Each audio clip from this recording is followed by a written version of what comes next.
Nel giorno di sosta della Serie D Saremese Dertona ne approfittano per recuperare al Fausto Coppi di Tortona la 26esima giornata di campionato piemontesi con l'acqua alla gola e un solo punto sopra il Casale sul bordo pericolante della zona play-out Liguri che inseguono i playoff. La corsa è sulla Caronese che dopo il solo punto nelle ultime due partite dei Matuziani dista 4 lunghezze.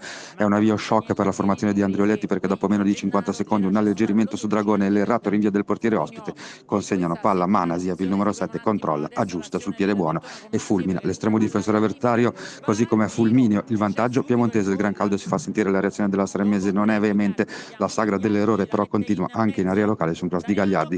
Cardore si addormenta, convinto spara, ma Teti è a dir poco miracoloso nel deviare in corner.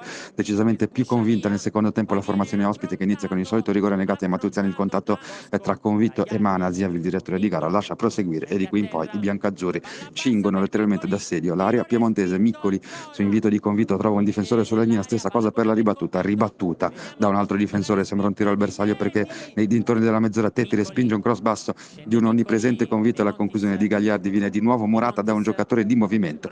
De Montis prova un traversone, trova una conclusione sbilenca che Tetti deve smanacciare in corner per evitare effetti collaterali. Sembra un presagio perché pochi minuti dopo Murgia premia la sovrapposizione di Gagliardi. Il cross del fantasista è delicatissimo, il colpo di testa di De Montis letale e nemmeno troppo facile perché il centrocampista col fito del gol vede all'ultimo il pallone, visto il mancato intervento di Andriolo. 1-1, tutto da rifare per i piemontesi e Sanremese che prova a vincerla perché l'inesauribile Convitto ruba palla al 90° e si invola verso la porta di Teti. L'estremo di Andrioletti perde il tempo per il suggerimento al centro e sceglie lo scarico per De Montis. La preparazione del tiro del numero 8 è ottima, la conclusione però pessima.